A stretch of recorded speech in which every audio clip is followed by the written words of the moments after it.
എന്താണ് ഇജ്ജ് പറഞ്ഞത്? പണ്ടാറ കലന്നാ? ആ മനുഷ്യനവിടെ 3 നേരം പട്ടിണിയാ പല ദിവസങ്ങളില്. അതെനക്കറിയോ?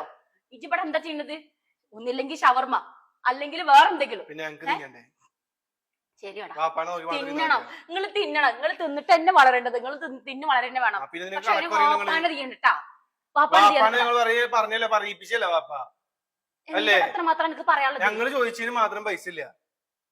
പിന്നെ അന്റെ ഈ മേത്ത് കണ്ണൊക്കെ പിന്നെ ഈ എടുത്തതാ? പെങ്ങന്മാർക്ക് കൊടുക്കാൻ പൈസ ഉണ്ടല്ലോ, ഞങ്ങൾക്കല്ലേ തരാൻ പൈസ ഇല്ലാത്തുള്ളൂ. എന്തേ പെങ്ങന്മാർക്ക് കൊടുക്കണ്ടേ? കല്യാണം കഴിഞ്ഞ് ധരിച്ച് പെങ്ങന്മാര് നോക്കണ്ട? ആവശ്യത്തിന് കൊടുക്കണോ?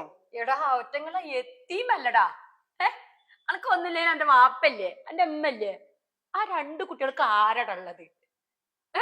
അതിന് പടച്ചോനെ വിചാരിച്ചിട്ടെങ്കിലും ഇതൊക്കെ പറയുമ്പോ ഒന്ന് ഇത് ചെയ്യണ്ടേ? ആ മനുഷ്യ എന്തോരം കിടന്ന് കഷ്ടപ്പെട്ടിട്ടുണ്ട് നാട്ടിൽ പോയിട്ട്. പ്രവാസികളുടെ കണ്ണീരൊന്നും ആർക്കും അറിയണ്ട. എല്ലാ മാസം എല്ലാവർക്കും എല്ലാം കിട്ടിയാൽ മതി. ഇപ്പൊ മക്കൾക്കും അങ്ങനെ തന്നെ ആയില്ലേ? ഞങ്ങളുടെ ഭാര്യമാർക്ക് അറിയാടാ പ്രവാസികളുടെ വേദന. ഞങ്ങളോട് പറയാത്തൊരു ദിവസവും ഇല്ല.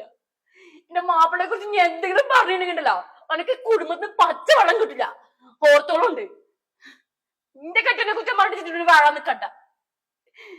ഫോണ്, വാച്ച്, മാല, ഇനി എന്തൊക്കെയുള്ളത് അത് ഈ ഷോപ്പിൽ എത്ര വരണ്ട ഈ അയച്ചിട്ടുണ്ടാക്കിയതാ? ആ പാവം അവിടെ കിടന്ന് ഉണ്ടാക്കി അയക്കണതാ.